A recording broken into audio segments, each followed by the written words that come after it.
All right, ladies and gentlemen, MrSotko here. Welcome back to the channel. Got a whole bunch of stuff to get through today. And the first thing that I want to talk about is the SEC is charging 8 social media influencers, alleging $100 million pump and dump stock scheme. And again, these 8 media influencers are primarily, if not exclusively, stock pumpers and influencers. And I don't find anything wrong with that. I don't find anything wrong with crypto YouTubing or stock or anything like that, or financial advice, or even just entertainment. However, these 8 people, so it's basically PJ Matlock, Edward Constantinescu, Mr. Zach Morris, Tommy Coops, Mystic Mac, Hugh Henney, Laid Back, and Ultra Calls, aka the Stock Sniper. If you guys have ever heard of them, I have not ever followed them or heard of them. But it really parallels what is going on sometimes in the crypto world. And I don't think necessarily that every crypto YouTuber that has ever promoted a coin or talked about a coin is necessarily pumping and dumping it. So like if you came across a good coin as a YouTuber and you're like, oh, I really think this is a great coin. I think people could get into it or mine it or stake it or this, that, or other thing. That is not necessarily that they're pumping and dumping it. Sometimes they don't even own it. I've made videos about coins that I literally don't even own, so I couldn't even dump them if I wanted to. That I just found them interesting.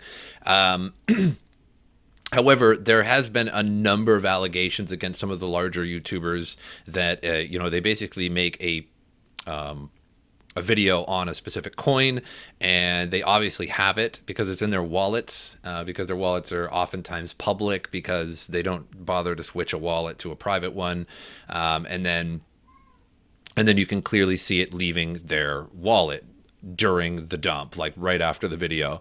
A lot of crypto YouTubers, I think, are followed and watched merely because if they talk about a coin, you can clearly see within the next 24 hours of that coin, of that chart, it goes up in price, and then it just sharply dumps because the coin should have never really been talked about 90% of the time. It should have never been promoted because it's just something useless, something not particularly valid. And so I really think that's why some of the bigger YouTubers are bigger YouTubers, because they just promote coins. And then if you are one of the first people to watch that video and you buy them, oftentimes there's easy profit in doing that. So I don't blame the followers for doing that, and I don't necessarily blame the YouTubers for doing that. But all of these stock promoters, you can see here in this SEC $100 million pump. So all of these guys basically conspired either together, or it's in their discords, that to buy this coin, and then they were stock, and then they were clearly selling them without actually telling anybody.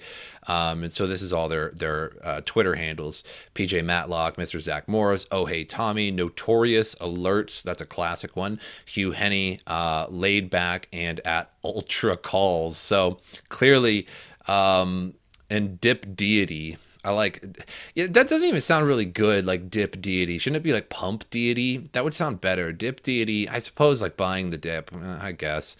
And I like at the bottom of this, it says you can find additional signs of fraud at investor.org. And I couldn't help myself to click on this. But signs of fraud, it sounds too good to be true. Number 2 is guaranteed returns. Yes, yes. Basically, I've made a lot of videos on various. Sometimes when my channel is actually spammed with bots on various obvious scam crypto sites and stuff like that, I will go to that site. I will give them the review that they want so badly, and it says guaranteed returns. Yeah, that's usually bad.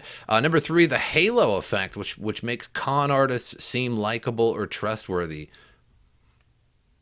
I'm pretty likable, I think. I don't know, probably not. But number 4, everyone is buying it pitches. Yeah, kind of. But, everybody's buying Bitcoin. And Bitcoin is not a scam. I would say buy Bitcoin. Everybody's buying it. Number 5, pressure to send money right now. And 6, small favors, like a free lunch or a workshop. You guys aren't getting a free lunch from me. That sounds like a lot of Taco Bell. That's going to be a big I mean, if I'm going to give you guys free lunches, you're not getting a Baja Blast because those are like $3 for a large. So you'll have to buy your own Baja Blast. But otherwise, maybe I should start getting out small, like free lunches, right? That would make me bigger. But then I'd be fraud. But at least you guys would get free Taco Bell. So moving on from that, Jim Cramer tweets, "Do you feel as reassured by Binance as I do?" Not anymore. Even CZ was like, "Oh, Jim, please don't use Binance for the sake of everyone else." Half joking. Yeah, not anymore. So if you guys don't know, Jim Cramer, the Mad Money guy on CNBC, he was promoting FTX for a while, along with a number of other celebrities and various people. And you can even go to YouTube, and there's YouTubers who were like, is it the safest exchange? FTX review, and they all aged like a chocolate coin. You know what I mean? And so basically Jim Cramer was like, "Oh yeah, FTX is the shiznit. Everybody loves it. It's great. It's solid." And then weeks later, $10 billion lost. It was like the largest crypto exchange going under, like, in history, and like the worst financial mistake, like, basically in the history of mankind. And Jim Cramer was just like, "Yeah, this is good," So do you feel as reassured by Binance as I do? Not really. I'm not gonna lie. Their audit that they basically made themselves, that's just like me saying, "Oh yeah, no, it's my business. I audited my own business, so it's good. All the money's there." And everyone's just like, "Okay, like that makes sense." No, Jim Cramer, don't ever mention Binance. Dear God. Moving on, photos show disgraced FTX founder Sam Bankman-Fried cuffed in Bahamas on his way to jail. So we were talking about this. He got imprisoned in the Bahamas yesterday, and he's actually going to be there on till February 8th, until there is either like a trial or the U.S. is going to come pick him up. So he's been charged in the U.S. over multiple counts of fraud and conspiracy, and faces charges from the SEC and the CFTC as well. So he's got a pile of stuff against him, and he's even got some serious looking commandos with him. I mean, this guy has like the classic like Aussie kind of camo hat there. This guy isn't messing around. Like, all of these people around him, they brought some commandos for this guy. Like, they're just like, "Yeah, do we need police? Yeah, we need police. Call the army too." Philip Davis, the Prime Minister of the Bahamas, once touted FTX arrival in the Bahamas as an example of the professionalism of Bahamian securities regulators in ensuring good actors, as opposed to bad actors, come into the space. Well, you'd be surprised. Less than 9 months after Davis lauded the FTX founder Sam Bankman-Fried's move into action, Bahamian financial crimes officers spirited the former billionaire from his multi-million-dollar penthouse apartment and into government custody pending extradition. So he's absolutely going to get wrecked.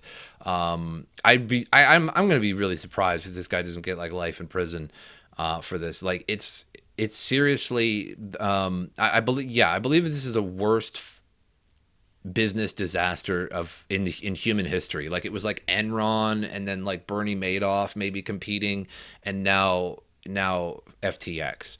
Mt. Gox, nothing. I mean, has nothing on this. Like, I mean, there are billions and billions and billions lost, and it was so poorly run. It astonishes everybody who talks about this in interviews and stuff like that, in videos, because there wasn't even bookkeeping of employees. They didn't even know who was working for them. Like, that's when it's real bad. They had no bookkeeping of how much money they had. I watched a video where this guy was trading, and he was like, "I just bought 500 million or something," and he didn't even know what coin it was. Like, he just bought like basically millions of dollars worth of some coin, and they were just sitting there trading like at computers, and they basically traded everybody's money away. They failed at trading. Instead of just sitting there and just holding everybody's money and getting the profits from trading fees and stuff, they decided they would trade it. There was no bookkeeping of anything. It's amazing. Like, I don't understand how you could even construct the exchange and business itself without having basic bookkeeping of something. It's astonishing how little information this guy has. Didn't even know who was working for him, didn't know how much money they had, was just getting money from a different company and then trading your money and then using his money for his $1 million penthouse. That's it. It's amazing. It's worse than the mafia. At least a mafia is organized. So moving on to something else. 99% of people will lose crypto storing in self-custody, Binance CZ says. And I think it's taken about a little bit of context here. This article has been going around. So Binance chief CZ has suggested users are more likely to lose crypto by being in a cold wallet than by putting it on a centralized exchange. Now, I don't know if that's actually true or not, because I do believe that some people will lose their crypto by holding it in a cold wallet. I believe that there's a lot of people out there, an astonishing amount, that really don't know how to put their crypto in a cold wallet or have their own crypto on them. Or a seed phrase or something written down or stored somewhere. An astonishing amount of people do not know how to do that. He says for most people, for 99% of people today, asking them to hold crypto on their own, they will end up losing it. So I don't think he meant that 99% of people will lose their crypto, but 99% of people could lose their crypto in cold storage. He said in a Twitter space on Wednesday. So again, I don't think so. The article, basically the way the article is written is that 99% of people will lose their crypto storing it in self-custody, meaning like every single person that does it. I don't think that's what he was trying to get at. I just think he says that 99% of people have the possibility of losing it, that they're not quite sure how you do it properly. And because of that, a lot of people would. And I agree. However, I think CZ is really trying to defend Binance right now. Binance is under a little bit of fire. They audited themselves very poorly. There's a lot of money escaping all exchanges, not just Binance, but Coinbase and all the other main exchanges out there are losing money rapido, and people are pulling their crypto off. And not only that, but the lower amount of the cost of crypto, the prices are going down, so less people are trading.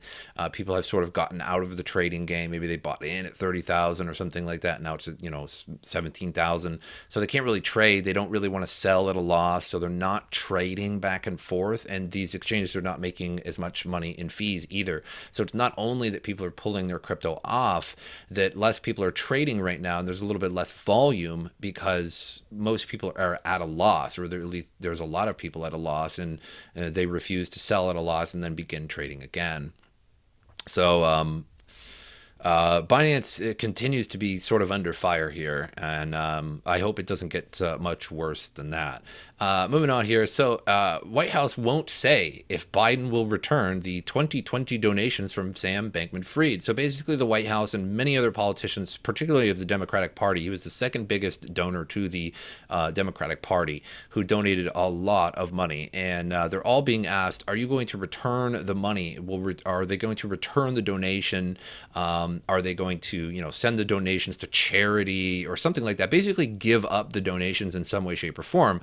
Likely it's already been spent. However, all of those donations are effectively stolen money. If this exchange went under and it was run so unbelievably poorly that they lost billions of dollars, I don't even think anybody knows the amount. It's like, oh, he borrowed like 10, he borrowed like 60, he lost 2.7, he lost 3. It's just everywhere you look is a different number, but it's in the billions and billions of dollars. And again, I don't mean to get political here, whether it's the Republican Party or Democratic Party. That's beside the point here. But basically, a lot of politicians received this money, which is effectively stolen money and mismanaged money. It's your money. If you had money on FTX, that was your money that went to the Democratic Party, basically, and it should be either returned to a big pool so that it can get refunded to people, or at the very least should go to like charity, and just basically get out of the hands of the politicians, because it's effectively dirty money, and nobody's really saying anything about it. And of course, Jean Pierre, the White House professional liar, which the White House, and don't get me wrong, again, I don't mean to get political here, but the White House press secretary, whether it's for a Republican administration or Democratic, doesn't matter which president at all, they're basically the White House professional liar, where they just avoid actual real questions, and then basically just lie to your face. And that's been the case for decades and decades. So it's nothing new. It's nothing like just particularly her. And they basically just have avoided. I cannot speak about that from here. So it's just like, oh, okay, like, thanks for that information. I guess we'll publish that, in the media, and then people will read it and they'll also go, well, that was useless. So moving on, Fed raises interest rate 0.5 point to the highest level in 15 years. So recently the United States Federal Reserve raised interest rates 50 basis points, which is effectively 0.5%. Again, so taking it to a targeted range between 4.25 and 4.5. The increase broke a string of 4 straight 3/4 point hikes, the most aggressive policy moves since the 1980s. Along with the increase came an indication that officials expect to keep rates higher through next year with no reductions until 2024, or a point where officials expect to end the rate hikes was put at 5.1%. So what does that have to do with crypto? Well, ever since these rate hikes started to go up, crypto started to go down. Basically, the economy is going down. Basically, what they're trying to do is make you pay more for a mortgage, make you pay more for various interest rates all across the country through various institutions. And that sort of gets the money out of the population, sort of deflates it a little bit, even though it's still really inflationary. And then there's also kind of a sort of hidden interest with it, is that they sort of want to destroy a bunch of jobs, because right now there's way too many people with way too much money, right? That, as if that makes any sense, and not enough goods, and that's how you get inflation, really bad inflation, when you have a whole bunch of people who want to buy a whole bunch of stuff, but there isn't enough stuff to go around, therefore the prices increase. So if less people have jobs, and if more people are paying interest rates, that means that less money is going around, and there's going to be a surplus of goods, and then that will lower inflation of those goods, because if you have a big warehouse of goods and nobody is buying them and nobody is shipping them from you, you're going to lower the price of them so that people will be more interested in doing that. And that's basically what the Fed has been kind of failing to do, to be totally honest, and probably other central banks across the world at the moment, which is still also not working as well, because inflation is super high everywhere. But that's all I have for you guys today. There's not much new in the crypto price on CoinMarketCap or anything like that. Basically the same price as it was just every day for the past week.